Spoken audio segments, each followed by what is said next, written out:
আখগুলো যখন বড় হবে তখন কিন্তু চূড়ান্ত আকার ধারণ করবে। একটা করে আখ এগুলো কিন্তু আপনার 4 কেজি 5 কেজি করে হয়। আবার এই আখগুলো আপনি যদি আপনার হচ্ছে খোসা ছিলে যদি হাত দিয়ে এরকম করে চাপ দেন, এই যে এইভাবে যদি চাপ দেন তাহলে রস পড়বে। এত মিষ্টি, এত নরম। হ্যাঁ, এই যে পানি দেওয়া হয়েছে এদিকে, একেবারে এদিকে এমন পানি হওয়া হয়েছে, কিন্তু এদিকে তো পানি হয়নি। আসলে না থাকলে যা হয় আর কি, ওইদিকে একটু নিচু তো পানি, ওইদিকে মনে হচ্ছে একেবারে বন্যা হয়ে গেছে, কত বড় বড় হয়ে গেছে। এই যে দেখেন, আমি যদি ঘাসের ভিতরে ঢুকি তাহলে আমাকে আর দেখা যাবে না। আসলে নিচে ওইভাবে এখন বোঝা যাচ্ছে না, যেহেতু এখন গাছ একটু ঢেকে যাচ্ছে, মানে পাতা হচ্ছে তো, পাতা বেশি হচ্ছে, ওই জন্য ওইভাবে বোঝা যাচ্ছে না। তাছাড়া আসলে সচক্ষে দেখলে কিন্তু পটল ছাড়ার কিছুই আপনি দেখতে পাবেন না। আসসালামু আলাইকুম, আশা করি সবাই ভালো আছেন। তো অনেক দিন থেকে আপনাদেরকে আমাদের এই ঘাসের জমিটা দেখানো হয়নি, আবার সেই সাথে আমি আজকে মূলত দেখাবো আমার সেই আখগুলো কিন্তু একেবারে বাম্পার ফলন হয়ে গেছে। তো আখগুলো আগে দেখাই। এই যে দেখেন, এখানে আমি আবার আদা রোপণ করছি। এই যে আদা, বাড়িতে কিছু আদা ছিল, মানে গাছ বড় হয়ে গেছে, মানে বীজ আর কি। এই যে এখানে রোপণ করছি, আধা কেজির মতো বীজ ছিল, বেশি হয়ে গেছিলো। তো রোপণ করার জায়গা নাই, আমি আবার এইখানে রোপণ করলাম। মানে জমি তো অনেক আছে, কিন্তু ওই জমিগুলোতে এর আগে আদা রোপণ করছিলাম, মানে একই জমিতে বারবার আদা হয় না, তো সেজন্য আমি আর রোপণ করলাম না, তো এখানে রোপণ করলাম। তো যাই হোক, এই যে দেখেন আখগুলো দেখাই, আখগুলোর কি অবস্থা দেখেন, কত সুন্দর হয়ে গেছে। হ্যাঁ, আর এখানে কিন্তু অনেক পরিমাণে আখ আছে। ওগুলো আবার পরবর্তী সময় হবে, ওই যে ওগুলো ছোটো। হ্যাঁ, ওগুলো পরে রোপণ করছি। এই সাইডে পুরাই ছিল, ছাগলে খেয়ে নিয়েছিল, আমি আবার তুলে ফেলে দিয়ে ওই যে আদা রোপণ করলাম। ওই সাইডে অল্প কয়েকটা আছে, ওই যে দেখেন ছোট ছোট। এই যে দেখেন, এগুলো আপনার হচ্ছে ছাগলে খেয়ে নিচ্ছে, পরিচর্যা করলে এগুলো হবে। তো এই যে এগুলো খাচ্ছে মোটামুটি ছাগলে, যে পাতাগুলো খেয়ে নিচ্ছে। তো যাই হোক, আগে এগুলো আমি আপনাদেরকে একটু দেখাই। দেখেন, এই যে দেখেন কত সুন্দর হয়ে গেছে। তো এর আগে আপনার যখন গাছগুলো ছোট আছিল, আখগুলো যখন ছোট ছিল, তখন কিন্তু প্রচুর পোকা ছিল, এত পরিমাণে পোকা ছিল কি আর বলবো। তখন আমি আবার ওই কীটনাশক, প্রচুর কীটনাশক দিছি। এই যে গাছগুলো যখন এরকম ছোট ছোট ছিল, তখন এত পরিমাণে আমি কীটনাশক দিছি এখানে। তারপরে অনেক গাছ আমি এখান থেকে ভেঙে ভেঙে ফেলে দেওয়া হয়েছে কয়েকদিন আগে, মানে পরিষ্কার করার সময়। পরিষ্কার করা বলতে এই যে আমি পাতাগুলো এভাবে ছিঁড়ে দিছি, এভাবে ছিঁড়ে দিতে হবে কিন্তু। হ্যাঁ, এভাবে খোসা ছিঁড়ে দিতে হবে, মানে এই যে খোসাগুলো ছিঁড়ে যদি না দেন তাহলে কিন্তু পোকা বেশি লাগে। কারণ আমার একটা মোটামুটি অভিজ্ঞতা হয়ে গেছে, গত বছর আখ রোপণ করছিলাম এখানে। গত বছর এখানে অনেক আখ হয়েছিল, তো এইবারও হয়েছে, কিন্তু এইবারে আখগুলো একটু চিকন চিকন হয়েছে। মানে পরিচর্যাটা আসলে ওইভাবে হয়নি, বা এগুলো মুড়ি, কিন্তু এগুলো রোপণ করা না, এগুলো মুড়ি। মানে ওই আখের গোড়া থেকেই আপনার হচ্ছে বলা বের হয়ে আখগুলো হয়েছে। তো পরবর্তীতে আপনার হচ্ছে সার দিতে একটু লেট হয়ে গেছে, সেজন্য আখ একটু চিকন হয়েছে। তারপরে অনেক আখ আছে এই যে মোটা মোটা। হ্যাঁ, এগুলো অনেক মোটা। এই যে দেখেন এগুলা, এখানে আবার দুই জাতের আখ আছে। এই যে আপনারা যেগুলা দেখতে পাচ্ছেন, এগুলো দেখেন, এগুলো কিন্তু আপনার হচ্ছে ওই যে খয়েরি খয়েরি কালার। হ্যাঁ, এগুলো হচ্ছে মালয়েশিয়ান জাতের। আর এই পাশে এই যে এগুলো, এই যে কালোগুলা, এই কালোগুলা কিন্তু আপনার হচ্ছে ফিলিপাইন। এই যে দেখেন এই পাশে আছে, এই যে এই পাশে দেখেন, এই যে ফিলিপাইন। তো ফিলিপাইনের একটা সমস্যা হলো, মাঝে মাঝে আপনার হচ্ছে গিট আবার অনেক খাটো খাটো হয়। এগুলা গিট কিন্তু লম্বা আছে। হ্যাঁ, এগুলো এরকম হলে কোনো সমস্যাই হতো না। এই যে এখানে আবার দেখেন গিট, দেখেন এই যে এই গিটগুলো আপনি কীভাবে খাবেন বলেন? এগুলো খেতে পারবেন? এই যে দেখেন, দেখেন কত, দেখেন মানে 1 ইঞ্চির ভিতর মনে হয় একটা করে গিট। এই যে দেখেন 1 ইঞ্চি পরপর গিট, তাও না, তারও বেশি, 1 ইঞ্চির ভিতর মনে হয় 2টা করে গিট। দেখেন কি অবস্থা। এই আখগুলো আপনি কিভাবে খাবেন? এভাবে এরকম হলে কিন্তু কোনো সমস্যা হতো না। তো হঠাৎ মাঝে সাঝে এরকম গিট হয়, কয়েকটা গিট এরকম বের হওয়ার পর আবার দেখা যায় যে লম্বা হয়ে যায়। যেমন এই যে গোড়াতে দেখেন গিটগুলো লম্বা লম্বা, এই মাঝখানে এসে এই সমস্যাটা হয়েছে। হ্যাঁ, তারপর আবার দেখা যাবে যে বড় হবে। তো গিট নিয়ে মোটামুটি খুব একটা সমস্যা হলেও আপনার খেতে কিন্তু ওই আপনার হচ্ছে ওই মালয়েশিয়ান, ওইটাই ভালো। এটা কিন্তু অত্যন্ত ভালো আখ। আমি যেহেতু রোপণ করছি, মোটামুটি আমার অভিজ্ঞতা আছে, এবং এর আগে বছর খাইছি, যে পরিমাণ আখ হয়েছিল, অনেক হয়েছিল, ইনশাল্লাহ প্রচুর হয়েছিল, আল্লাহ দিছিল, হয়েছিল। এবারও হয়েছে। দেখেন আখ কতগুলো আছে, এখন প্রায় 100-র উপরে আখ আছে এখানে। তো এই আখগুলোতে আবার এখন বাঁশ দিতে হবে, মানে এই যে মাঝে মাঝে আপনার হচ্ছে খুঁটি পুঁতে দিতে হবে, এরপর আগগুলো আপনার বেঁধে দিতে হবে, নাহলে কিন্তু এই যে বাতাসে পড়ে যায়। তো এর আগে যে আগগুলো আমি রোপণ করছিলাম মানে গত বছর, তো আগগুলো খাওয়ার পরে শীতের সময় মানে এই যে সামনে যে শীত গেল, শীতের সময় কিন্তু বেশ অনেকগুলো আখ ছিল, এখানে অনেকগুলো ছিল, মোটামুটি 20-25টার মতো আখ ছিল। তখন শীতের সময় তো আপনারা জানেনই যে কুয়াশা পড়ে, তো কুয়াশার সময় কিন্তু এইখান থেকে ওই পাশে দেখা যায় না, এবং শীতের সময় কেউ ওঠেও না। হ্যাঁ, ওই সময় কিন্তু আমার আখগুলো সম্পূর্ণ চুরি হয়ে গেছে, একটা আখও এখান থেকে থাকেনি, সবই চুরি হয়ে গেছে। তখন আমাদের এই বাড়ি কিন্তু আপনার হচ্ছে ভাঙা ছিল, এই যে ডিসেম্বর মাসে, জানুয়ারিতে আপনার হচ্ছে বাড়ি ভাঙা ছিল। এই বাড়ি ভেঙে আমরা এই যে সাইড সাইড ইয়েটা দেখতে পাচ্ছেন স্তূপ, এখানেই ঘর করে রাখছিলাম, এখানেই কিন্তু আমার আব্বা থাকতো। তারপরও আখগুলো আপনার রাতে এখান থেকে চুরি হয়ে গেছে, তারপর আমরা জানতেই পারিনি এখান থেকে চুরি হয়ে গেছে। প্লাস আমাদের ওই যে ওই পাশে একটা জমি আছে, ওই জমিতে এরকম আপনার হচ্ছে ফিলিপাইন এই যে কালোগুলা একটা ছোপ ছিল, আপনার হচ্ছে 11টা আখ ছিল একটা ছোপে, ওই ছোপের একটা আখও আমি পাইনি, সবই চুরি করে নিয়ে গেছে। এখানে দেখেন 11টা আখ মানে এখানে কিন্তু অনেকগুলো আখ, কারণ এগুলো মোটা আখ তো। এই যে দেখেন এখানে 4টা আখে কী অবস্থা দেখেন, ওই যে ওখানে 3টা আখে কী অবস্থা, মানে ওগুলো এইরকম মোটা আখ তো, 11টা কিন্তু অনেক আখ। তো ওই সব পুরা চুরি করে নিয়ে গেছে, প্লাস এখান থেকে 22-25টা আখ সব চুরি হয়ে গেছে। এই শীতের সময় কিন্তু সমস্যা, যেহেতু কুয়াশা লাগে এখান থেকে দেখা যায় না, জানি না আল্লাহ কি করবে এবার, এগুলো রাখবে কি না। কিন্তু এবার আমার একটা কুকুর আছে, কুকুরটা এখানে থাকে, রাতে কিন্তু চোর টোর আসলে ধরে, তো জানি না কি হবে, যদি ধরে তাহলে তো ভালোই হবে। এই যে এখানে এতগুলো আখ আছে, আমার জমিতে আরও আখ আছে, ওই জমিতে আর একটা ছোপ আছে, ওই জমিতে নিয়ে যাই চলেন। আবার এই সাইডে দেখেন, এই সাইডে কিছু আখ আছে, এগুলো পরিষ্কারই করা হচ্ছে না, আর রাগে আমি পরিষ্কার করিনি। এই যে দেখেন জঙ্গলে ভরে গেছে মানে ঘাসে, এই যে এগুলা কিন্তু পরিচর্যা করলে খুবই হবে।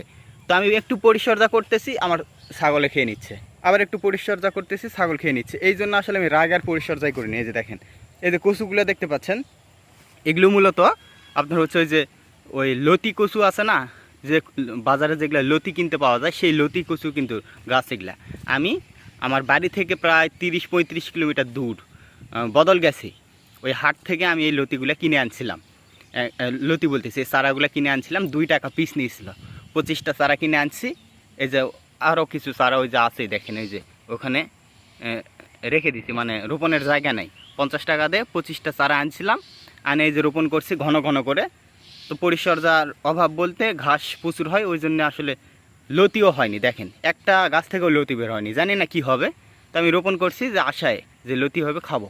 তো এই যে ঘাসগুলো বেশ ভালো হয়েছে, এই যে মানে কাটতেছি ঘাসগুলো, এটা কিন্তু 7% একটা জমি, এই যে এটা একটা ছোট্ট একটা জমি, এই যে ঘাসগুলো বড় হয়ে গেছে, কাটতেছি, আরও মোটামুটি 3 দিন কাটলে এই ঘাসগুলো শেষ হয়ে যাবে। মানে আমরা গরুকে কোনো খড় দেই না, আমাদের খড়ই নাই, আবার ধানও রোপণ করিনি, ওই জন্য শুধু ঘাসই দিই। প্রতিদিন দেখা যায় যে 4 বোঝা 5 বোঝা করে ঘাস কাটতে হয়। শুধু এইটুকুই না, আপনারা মনে করতে পারেন হয়তো বা এইটুকু ঘাস, এইটুক না, এই যে এখানে আবার আছে আপনার এটা কিন্তু 29% একটা জমি। এই যে দেখেন এইবার আমরা নিলাম এই জমিটা, এই যে ঘাস কাটা শেষ হয়ে গেছে, এটা কয়েকদিন আগে ঘাস কাটছি। আবার ওই পাশে আবার হচ্ছে আপনার ঘাস বড় হচ্ছে, কেবল ছোট হচ্ছে, মানে ছোট আছে, ওই যে দেখেন ওই পাশ থেকে কিন্তু আমরা আসলে ঘাসগুলো কাটতে কাটতে চলে আসছি, ওই জন্য ওইদিকে ঘাসগুলো একটু বড়, মানে কেবল গজাইছে, আর এইদিকে ওই কেবল গজাচ্ছে বা কাটা কেবল শেষ হলো। আবার ওই পাশে আর একটা ঘাসের জমি আছে। তো এই যে আমি পানি দিচ্ছি, আপনারা একটু দেখেন, এখন বিকেল তো, একটু আগেই মোটরটা বন্ধ করে দিলাম, এই যে দেখেন ইয়ে করাই আছে, ফিতা ফেলানোই আছে, পানি দিচ্ছি। এই যে পানি দেওয়া হয়েছে এদিকে, একেবারে এদিকে এমন পানি হওয়া হয়েছে, কিন্তু এদিকে তো পানি হয়নি, আসলে না থাকলে যা হয় আর কি। ওইদিকে একটু নিচু তো পানি, ওইদিকে মনে হচ্ছে কেবল বন্যা হয়ে গেছে। এই যে দেখেন কি একটা অবস্থা। এই যে সাইডে আমি আবার কলার গাছ রোপণ করছি, এই যে সাগর কলা, এগুলো কিন্তু সাগর কলা। হ্যাঁ, এই জমিতে আমরা ধান রোপণ করবো, সেই জন্য এই জমিটা নেওয়া। আর হচ্ছে আপনার ওই যে এখন তো ইরু মৌসুম, আমরা আমনে ধান রোপণ করব, মানে আমন ধান এখানে রোপণ করবো, ওই জন্য এই জমিটা নেওয়া আর কি। তো এইদিকে পানি কিন্তু চূড়ান্ত হয়েছে, মানে একেবারে ডুবে গেছে বলতে পারেন। এই যে এই পাশেও পানি হয়েছে, এই যে এই পাশেও পানি হয়েছে, হ্যাঁ এই পাশেও পানি হয়েছে। তো এই যে কলার গাছ রোপণ করা আছে, সাইড দিয়ে সাগর কলার গাছ রোপণ করছি। তো দুঃখের কথা আর কি বলবো বলেন, একেবারে আমাদের ছাগলগুলো মানে থুচ্ছে না। এই যে গাছ, এতটুকু গাছ কি করে হবে আল্লাহ জানে, গাছগুলো সব মুজি যখন বের হচ্ছে খেয়ে নিচ্ছে। আবার ছাগলকে কিছু বলাও যাচ্ছে না, মানে আমাদের ওই যে খাসিটা আপনাদেরকে পরে দেখাবো, মানে কুরবানি দিব সামনে, তো আর সময় নেই, মোটামুটি 1 মাসের মতো আছে, ওই জন্য আর বাধাবাধি করতেছি না। এই সারাদিন এই ঘাসের জমিতে ছেড়ে দেই, এই যে সে আবার জ্বালা জ্বালা ঘাসগুলো খায়, ছোটো ছোটো ঘাসগুলো খায়, বড় ঘাস আবার খায় না। তোর ইচ্ছা মতো আর কি। ওই 2-3টা আমাদের ছাগল আছে, পরে একসময় দেখাবো। তো আমি আপনাদেরকে ওই জমিতে নিয়ে যাই। ওই জমিতে কিছু আখ আছে একেবারে খুবই সুন্দর, মোটা মোটা, চলেন দেখা যাক। আর এই জমিটা, হ্যাঁ এই জমিটা কিন্তু আমি 12,000 টাকা দিয়ে নিয়েছি, এর আগে তো আমি আপনাদেরকে বলছিলাম। তো ওই জমিতে চলেন। এই যে এই জমিতে ঘাসগুলো কিন্তু একেবারে অনেক বড় বড় হয়ে গেছে, দেখেন। মানে ওই জমিতে আপনার হচ্ছে 3 দিন ঘাস কাটলে ঘাস শেষ, ওইটা শেষে আবার আমরা এখানে আসবো। এই যে ঘাসগুলো দেখেন কত বড় বড় হয়ে গেছে। এই যে দেখেন, আমি যদি ঘাসের ভিতরে ঢুকি তাহলে আমাকে আর দেখা যাবে না। তো এটা দেখার বিষয় না, বিষয় হলো এই জমির আখগুলো। তো এই আখগুলো আবার অত্যন্ত মোটা মোটা, হ্যাঁ দেখেন খুবই মোটা মোটা আখ। এই যে দেখেন, এই যে কি পরিমাণ মোটা। এখানে আবার আখ আছে আপনি 22টা আখ আছে এখানে। এই যে এখানেই 22টা আখ আছে। এখন হয়তো আপনারা বুঝবেন না, আখগুলো যখন বড় হবে তখন কিন্তু চূড়ান্ত আকার ধারণ করবে। একটা করে আখ এগুলো কিন্তু আপনার 4 কেজি 5 কেজি করে হয়। আবার এই আখগুলো আপনি যদি আপনার হচ্ছে খোসা ছিলে যদি হাত দিয়ে এরকম করে চাপ দেন, এই যে এইভাবে যদি চাপ দেন তাহলে রস পড়বে। এত মিষ্টি, এত নরম, হ্যাঁ আবার এত সুস্বাদু ওই আখগুলো। মানে এক কথায় দেশীয় আখের থেকে কয়েক গুণে ভালো এগুলা। কেন আমি আপনাদেরকে একটু বোঝাই বলি। আমি কিন্তু এর আগে আখ রোপণ করছিলাম, এগুলা ছিল ফিলিপাইন ছিল প্লাস দেশি আখ ছিল। আমাদের ওই যে ওই জমিটা, ওই যে সাদা কালার দেখেন, আমি আপনাদেরকে দেখাই, এই যে সাদা জমি, এই যে মাটি দেখা যাচ্ছে, ওই জমিটা মূলত এখন হচ্ছে রোপণ করছে, আপনার কচু রোপণ করছে। তো ওই জমিটা কিন্তু আমরা চাষ করছিলাম। তো চাষ করছিলাম আমি ওই জমিতে আপনার দেশি আখ রোপণ করছিলাম। ওই সাইডে 2টা বড় বড় এরকম ছোপ হয়েছিল। ওই আখগুলো, এই আখগুলো খাওয়ার পর ওই আখগুলো আমরা আর কেউ খাইনি, মানে মুখেই দেওয়া যায় না, এত শক্ত লাগে। অথচ কিন্তু আজ থেকে 10 বছর আগে এই আখগুলো যখন ছিল না, ওই আখগুলো কিন্তু আমরা একেবারে সুস্বাদু মনে করে খেতাম, হ্যাঁ। কিন্তু এই আখগুলো খাওয়ার পরে ওই আখগুলো আমি সম্পূর্ণ মানুষকে দিয়ে দিছি, প্লাস কিছু কিছু জ্বালা আখগুলো সেগুলো আমি নিজে খড়ি করছি, মানে শুকায় খড়ি করছি।